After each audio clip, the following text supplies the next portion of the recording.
Ganito lang kadaling mag-reduce ng pillowcase mga bok. Ayan o. Markingan mo lang dito yan. Ayan. Markingan mo lang.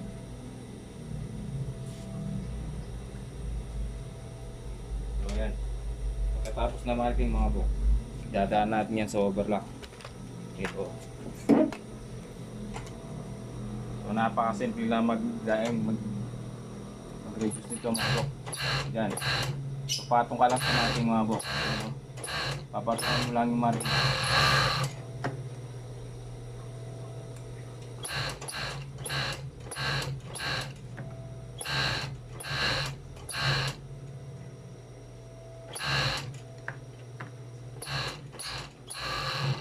Ganun lang kasimple mag-reduce mga bok.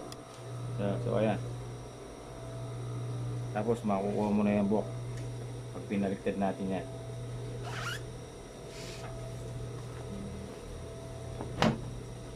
So ayan na. So ito yung pattern ni Sir. Ayan o. Kuha na natin yan yung laki niya mga bok. Ayan o. So, maraming salamat po. Thank you po. God bless sa inyong lahat.